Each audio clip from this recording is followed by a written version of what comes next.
നമസ്കാരം. നമ്മുടെ പുതിയ വീഡിയോയിലേക്ക് എല്ലാവർക്കും സ്വാഗതം.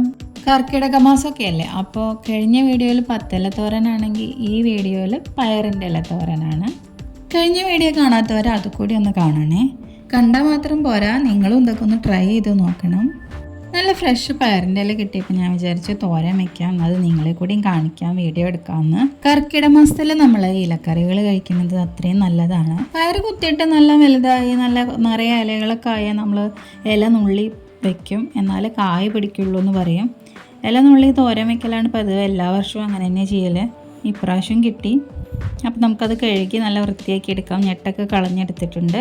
ഇനി നമുക്കിത് അരിഞ്ഞെടുക്കാം. നന്നായിട്ട് അരിയുമ്പോൾ നന്നായി ചെരിച്ച് പിടിച്ച് അരിയാൻ നോക്കണം. ചെരിച്ച് അരിയണം. നീളത്തിൽ തന്നെ അരിയരുത്, അപ്പം മാല പോലെ കിടക്കും. ഞാൻ എപ്പോഴും പറയാറുണ്ട്, ഇങ്ങനെ ഉതിർന്ന് കിട്ടണമെങ്കിൽ, മാല പോലെ കിടക്കാതിരിക്കണമെങ്കിൽ ചെരിച്ച് അരിഞ്ഞാൽ മതി, അപ്പം നന്നായി കിട്ടും. കർക്കിടക മാസത്തിൽ പയറിൻ്റെ ഇല കഴിക്കുന്നത് വളരെ നല്ലതാണ് ആരോഗ്യത്തിന്. കുടലിൻ്റെ ആരോഗ്യത്തിനും കണ്ണിന് നല്ലതാണ്, പിന്നെ വൃക്കയ്ക്ക് നല്ലതാണ്. അങ്ങനെ പല ആരോഗ്യ പ്രശ്നങ്ങൾക്കും പരിഹാരമാണ്. മലബന്ധത്തിന് ഉത്തമമാണ്, പിന്നെ മൂത്രാശയ അണുബാധയ്ക്ക് നല്ലതാണ്. അങ്ങനെ പല ഗുണങ്ങളും ഉണ്ട് പയറിൻ്റെ ഇലയ്ക്ക്. കർക്കിടക മാസത്തിൽ പ്രത്യേകിച്ചും പയറിൻ്റെ ഇല കഴിക്കണം എന്ന് പറയും. പയറിൻ്റെ ഇലയ്ക്ക് കട്ടുണ്ട്, അപ്പോൾ അതൊന്ന് കളയാൻ വേണ്ടിയിട്ട് നമുക്ക് ഉപ്പും മഞ്ഞൾപ്പൊടി ഇട്ട് വേവിച്ചെടുക്കാം. എന്നിട്ട് അതൊന്ന് വെള്ളം ഊറ്റി കളയണം. അപ്പോൾ അതൊന്ന് നമുക്ക് വേവിച്ചെടുക്കാം. അടുത്തതായി ചെറിയ ഉള്ളിയും തേങ്ങ ചിരകിയതും പിന്നെ പച്ചമുളകും കൂടി ഒന്ന് ചതച്ചെടുക്കാം. തോരനിൽ ഇങ്ങനെ തേങ്ങ ചേർക്കുമ്പോൾ ആദ്യം ചേർക്കുന്നവരുണ്ട്, പിന്നെ അവസാനം ചേർക്കുന്നവരുണ്ട്. ഞാൻ ആദ്യം ചേർക്കുക ചെയ്യുക. ആദ്യം സവാളയൊക്കെ വഴറ്റി കഴിഞ്ഞിട്ട് ഇത് ചേർക്കുക ചെയ്യുക, അപ്പോൾ കേട് വരില്ല. അവസാനം ചേർക്കുമ്പോൾ എങ്ങനെയാണെന്ന് വെച്ചാൽ അത് കേട് വരും. ഇത് പയറിൻ്റെ ഇല വെന്ത് വന്നിട്ടുണ്ട് കേട്ടോ. അപ്പോൾ ഇനി നമുക്കത് ഊറ്റിയെടുക്കണം. നന്നായി തന്നെ പിഴിഞ്ഞെടുക്കണം, എന്നാലാണ് തോരൻ ശരിക്ക് കിട്ടത്തുള്ളൂ. ഇനി നമുക്ക് വറവിലേക്ക് വേണ്ടത് എന്തൊക്കെയാണെന്ന് നോക്കാം. കടുക് വേണം, അരി വേണം, പിന്നെ കുറച്ച് മുളക് പൊടി, മഞ്ഞൾപ്പൊടി, പിന്നെ സവാളയും വെളുത്തുള്ളിയും ചെറിയ ഉള്ളിയും അരിഞ്ഞതാണിത്. ഇതൊക്കെയാണ് നമുക്ക് ആവശ്യം. പച്ചമുളക് നമ്മൾ തേങ്ങയുടെ ഒപ്പം ചതച്ചെടുക്കുന്നുണ്ട്, അപ്പോൾ പച്ചമുളക് ചേർക്കേണ്ട ആവശ്യമില്ല, നല്ല എരിവാവും. അപ്പം നമുക്ക് സ്റ്റാർട്ട് ചെയ്താലോ. ഞാൻ ഇരുമ്പ് ചീനച്ചട്ടിയാണ് എടുത്തെടുക്കുന്നത്. ഞാൻ പറഞ്ഞില്ല, ഇലക്കറി വയ്ക്കുമ്പോൾ ഇരുമ്പ് ചീനച്ചട്ടിയിൽ വയ്ക്കുന്നത് അത്രയും നല്ലതാണ്. എണ്ണ ചൂടായി വരുമ്പോൾ നമുക്ക് കടുക് പൊട്ടിക്കാം. കടുക് പൊട്ടിക്കഴിയുന്നതോടുകൂടി നമുക്ക് അരിമണി ഇട്ട് കൊടുക്കാം. അരിമണി നല്ല പൊരിയായിട്ട് വരണം.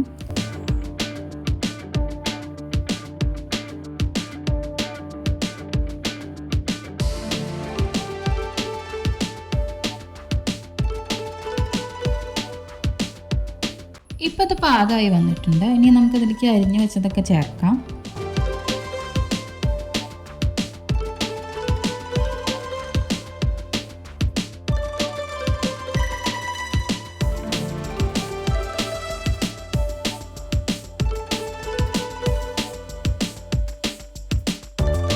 ഇനി ഇതിലേക്ക് തേങ്ങ ചതച്ചെടുത്തത് ചേർത്ത് കൊടുക്കാം. ഇപ്പോഴല്ലെങ്കിൽ പിന്നെ ഇലട്ടിട്ട് പിന്നെ ചേർത്ത് കൊടുത്താലും മതി കേട്ടോ.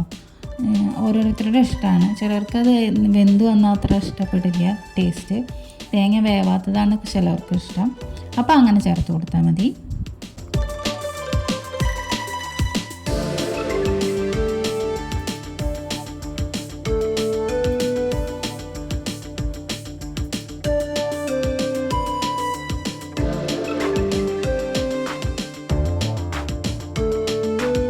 പയറിൻ്റെ ഇല വേവിച്ച് നന്നായി പിഴിഞ്ഞെടുക്കണം. അതിൻ്റെ കട്ട മുഴുവൻ പോകാൻ വേണ്ടിയിട്ടാണ് ഇങ്ങനെ ചെയ്യണത്.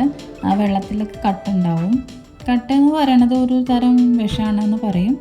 അതിപ്പോൾ കപ്പയിലും ചായ മനസ്സ പറഞ്ഞ ചീരയിലൊക്കെ ഉണ്ടല്ലോ, അതുപോലൊരു കട്ടാണ് പയറിൻ്റെ ഇലയിലുണ്ട്. അത് നമ്മൾ കളയുക തന്നെ വേണം.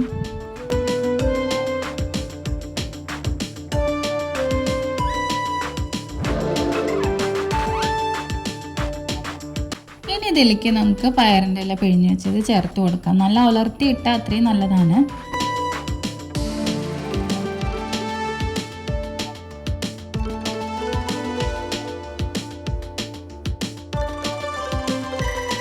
ഇനി ഇത് നമുക്ക് നന്നായി മിക്സ് ചെയ്തെടുക്കാം.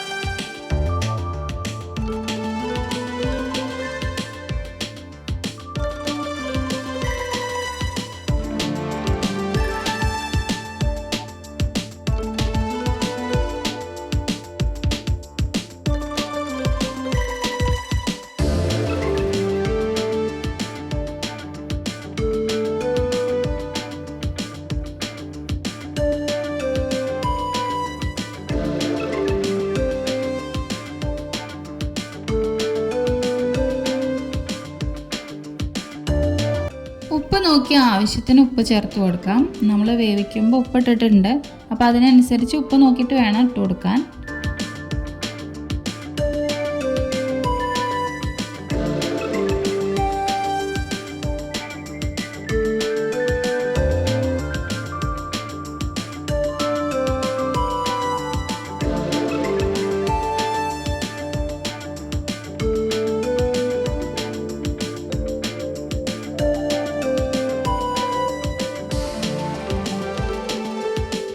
ഇപ്പോൾ ഇത് നന്നായി വലിഞ്ഞു വന്നിട്ടുണ്ട്. ഇനി കറിവേപ്പില ഇട്ട് നമുക്കിതൊന്ന് ഒതുക്കി വെക്കാം.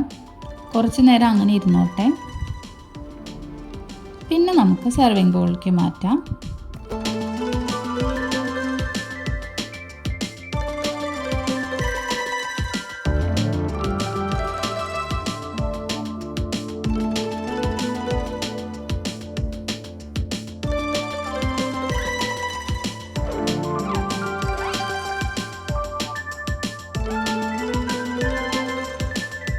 അങ്ങനെ നമ്മുടെ പയറിലത്തോരൻ എന്താ തയ്യാറായി കഴിഞ്ഞു.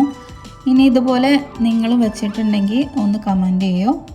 നിങ്ങളുടെ വീട്ടിൽ ഉണ്ടാക്കാറുണ്ടെങ്കിൽ ഒന്ന് കമൻറ്റ് ചെയ്യൂ. ഇല്ലെങ്കിൽ ഇതുപോലെ പയറില കിട്ടുമ്പോൾ ഇങ്ങനെ ഒന്ന് വെച്ച് നോക്കൂ. ഇപ്പോൾ കടകളിലൊക്കെ സുലഭമായിട്ട് കിട്ടും. വളരെ ടേസ്റ്റുള്ള തോരനാണ്. ചോറുണ്ണാൻ പിന്നെ വേറെ ഒന്നും വേണ്ട. നിങ്ങളൊന്ന് ട്രൈ ചെയ്ത് നോക്കൂ. വീഡിയോ ഇഷ്ടപ്പെട്ട എല്ലാവരും ലൈക്ക് ചെയ്യണം. സബ്സ്ക്രൈബ് ചെയ്യാത്തവർ സബ്സ്ക്രൈബ് ചെയ്ത് ബെൽ ബട്ടണിൽ കൂടി ഒന്ന് ക്ലിക്ക് ചെയ്താൽ അടുത്ത വീഡിയോ നോട്ടിഫിക്കേഷൻ വഴി കിട്ടും. അപ്പോൾ വീഡിയോ മുഴുവനും കണ്ടതിന് എല്ലാവർക്കും നന്ദി.